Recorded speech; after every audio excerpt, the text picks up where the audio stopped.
¿Qué tal, gente? ¿Cómo les va? Bueno, espero que muy bien.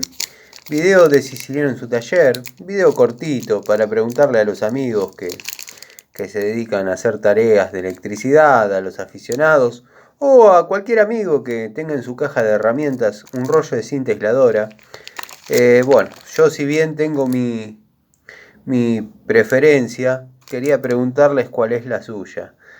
Pero este es un versus entre dos materiales, entre dos componentes de la caja que por ahí no entran en el segmento herramientas, pero material es necesario, no puede faltar un rollo de cinta aisladora.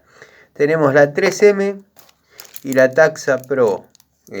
O sea, Taxa, si bien la ha venido remando desde hace bastante, una muy buena opción contra lo que era la Winnie Tape o Vinny Tape, como le dicen muchos, pero era algo económico, era algo que verdaderamente andaba, hasta que después apareció 3M.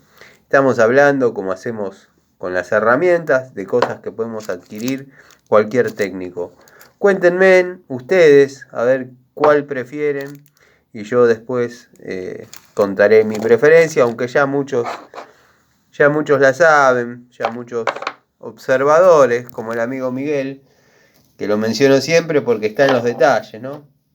Si bien uso las dos, pero si tengo que elegir, y después en algún videíto vamos a hacer una descripción, dado que bueno, se ha hablado mucho de pelar y cortar cablecitos.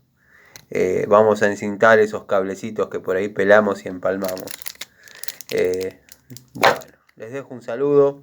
Preparando la charlita, me surgió esta idea, esta curiosidad, como para, bueno, dejarles una especie de encuesta. Les mando un saludo.